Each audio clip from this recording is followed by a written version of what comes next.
India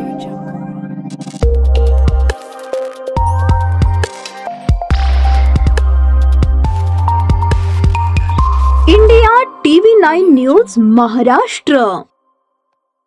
सुमारे 90 आयकर अधिकाऱ्यांनी बुधवारी पहाटे 6 वाजता सुरू केलेली 7 बड्या व्यक्तींची तपासणी 34 तास उलटले तरी सुरूच आहे। उलट गुरुवारी रात्री मुंबईहून 10 आयकर अधिकाऱ्यांचे आणखी एक पथक सोलापुरात दाखल झाले आहे। आपटे ज्वेलर्स आणि त्यांचे व्यावसायिक भागीदार वेणेगुरकर, कोळी हेरिटेजचे मनोज शहा, किमया कन्स्ट्रक्शन्सचे समीर गांधी, सराफ व्यापारी नारायण पेटकर आणि ॲडव्होकेट उमेश मराठे यांच्याकडे गुरुवारी दुसऱ्या दिवशी ही तपासणी करण्यात आली। आज शुक्रवारी ही तपासणी होऊ शकते असे विश्वसनीय सूत्रांनी सांगितले। ज्वेलरी व्यवसाय, बांधकाम किंवा रिअल इस्टेट, सावकारी, फायनान्सिंग, कृषी उत्पन्न व्यवहार या क्षेत्रातील बिन नोंदणी व रोखीचे व्यवहार, unaccounted stock, loan, cash trials अशा जोखीम निर्माण करू शकणाऱ्या बाबींची सध्या आयकर पथके पडताळणी करत आहेत। त्यात संगणक, लॅपटॉप, हार्ड डिस्क, मोबाईलमधील chat, photo, email, backup data तपासला जात आहे। सोशल मीडियातून झालेल्या व्यवहारांची तपासणी आणि त्यांच्या जीवनशैलीचे विश्लेषणही केले जात आहे।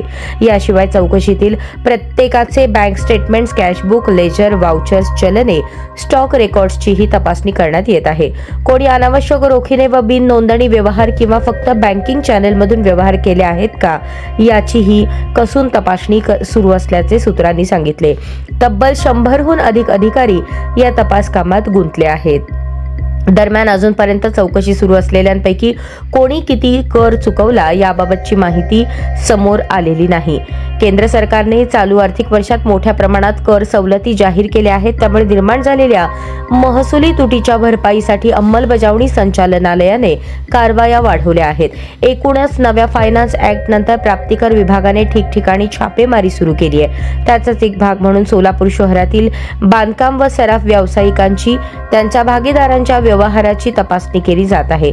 आता जेवढा कर चुकवला त्यावर 200% दंड व व्याज लावून त्यांना डिमांड चलन दिले जाणार आहे। त्यानुसार त्या व्यावसायिकांना काही दिवसात ती रक्कम भरावीच लागेल असेही अधिकाऱ्यांनी सांगितले।